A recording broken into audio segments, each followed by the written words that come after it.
Cette année également, le troisième temps fort de Angolo 2022, ce seront les journées culturelles célébrées à Bada. Bada qui se relève de plusieurs années de difficultés, de plusieurs années d'incompréhension, de plusieurs années de tension.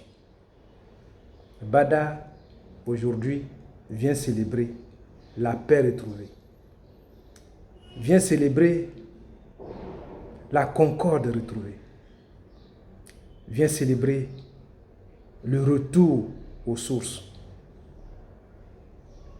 Et je demande donc que les journées qui sont consacrées à Bada, les journées du lundi 11 et du mardi 12, soient des journées de fête, soient des journées de grande joie.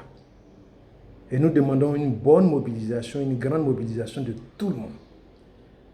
On va s'y retrouver le lundi 11 et le mardi 12, fêter ensemble. Marquer une fois encore que les valeurs culturelles rapprochent les populations. Les différences culturelles ne sont pas des éléments de séparation. Les différences culturelles sont des éléments de complémentarité. Et donc, ce qui marque notre particularité, nous allons célébrer cela. Et ce sont deux journées importantes également. Et je voudrais ici m'arrêter pour dire félicitations, félicitations, bravo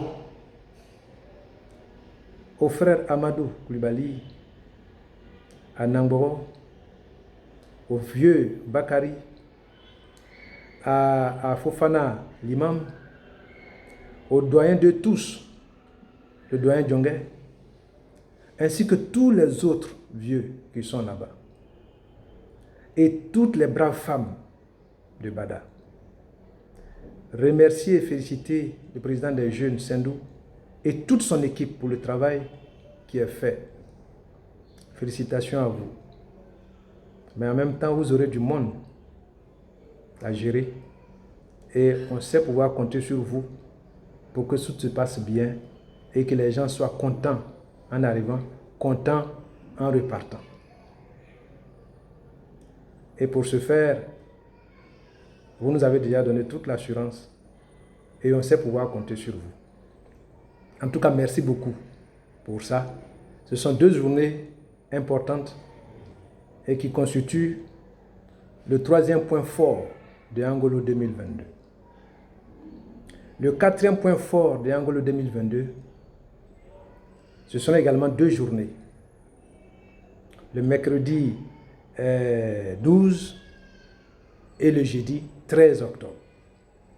Ces deux journées seront consacrées particulièrement à nos échanges.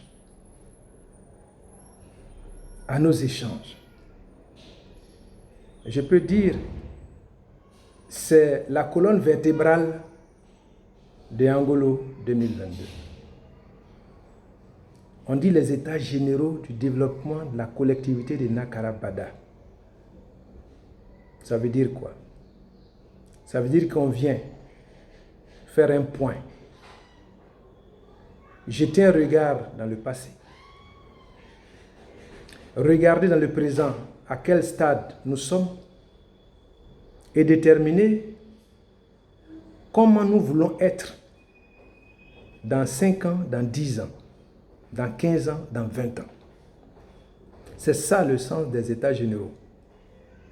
Et ces états généraux de cette année, ce seront des états généraux qui doivent marquer le démarrage définitif de notre vivre ensemble et de notre aller ensemble. C'est la raison pour laquelle la parole sera donnée à tout le monde. Et j'invite particulièrement tous ceux qui ont, pendant les 30 dernières années, subi des choses, qui ont ça en eux, c'est toujours bon qu'on en parle. C'est toujours bon que ce soit extériorisé, que ce soit exprimé. L'expression n'est pas pour une question de revanche, mais c'est pour que tout le monde comprenne que ceux qui sont les bourreaux ne peuvent pas être considérés comme les victimes et que les victimes soient considérés eux maintenant comme les bourreaux. Il faut qu'on arrive à mettre fin à ce cycle-là. Il faut que les questions, les mensonges, on mette fin à cela. C'est pour ça qu'on fait toujours un retour. Et la parole sera donnée à tout le monde. Et je voudrais inviter tout le monde à ces rencontres qui sont importantes. Ces rencontres permettront également de connaître le sens de certaines valeurs. En 2021, j'ai eu avec plaisir l'occasion de faire un retour sur l'histoire de Nakara. Comment on est arrivé? Comment on était organisé avant? Quels étaient les grands traits de notre communauté? Quels étaient les grands traits de nos valeurs? Après cette séance, qui malheureusement n'a pas été enregistrée, tout le monde a demandé que ce soit repris. Ça pourra être également repris. Pas peut-être de la même façon que l'année dernière, mais avec le même intérêt, le même contenu et encore plus renforcé. C'est pour ça que je demande à tout le monde de faire son effort pour être présent également à ces 2 journées importantes sur les États généraux. C'est le lieu d'apporter ses contributions.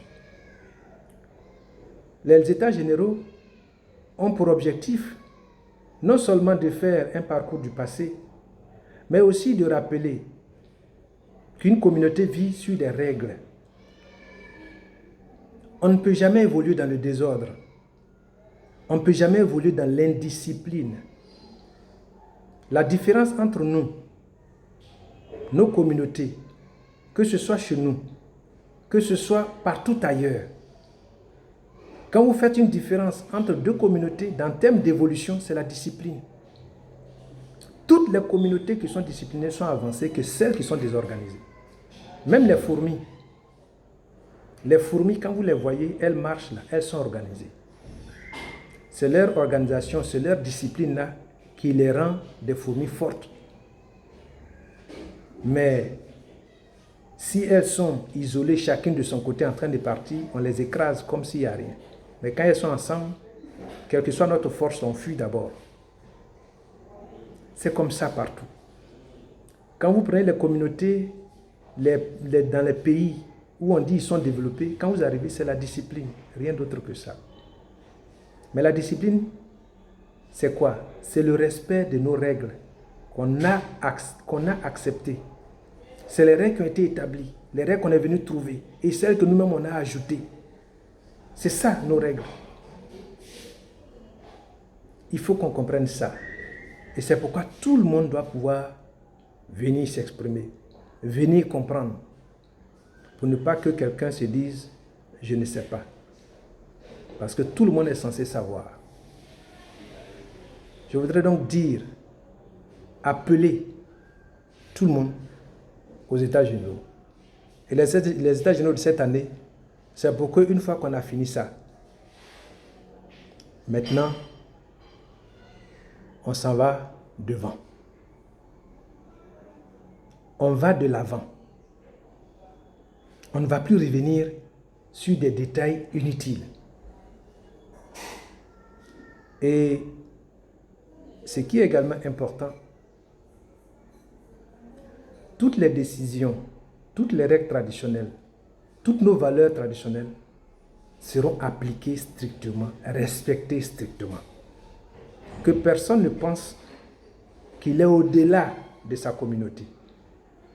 Que personne ne se dise qu'il est plus intelligent que l'ensemble de sa communauté. Chacun de nous, moi-même y compris, nous sommes tous tenus par les règles. Nous sommes tous tenus par les valeurs.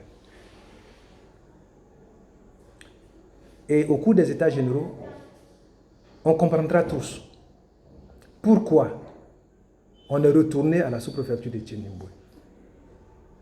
On comprendra tous également, parce que beaucoup comprennent déjà, beaucoup savent déjà. Ceux qui sont au village, les patriarches, qui ont demandé cela, ils sont mieux outillés. Mais nous aussi, on a beaucoup d'éléments qu'on va pouvoir partager ensemble pour qu'on comprenne bien. Et je voudrais à ce niveau remercier tout le monde.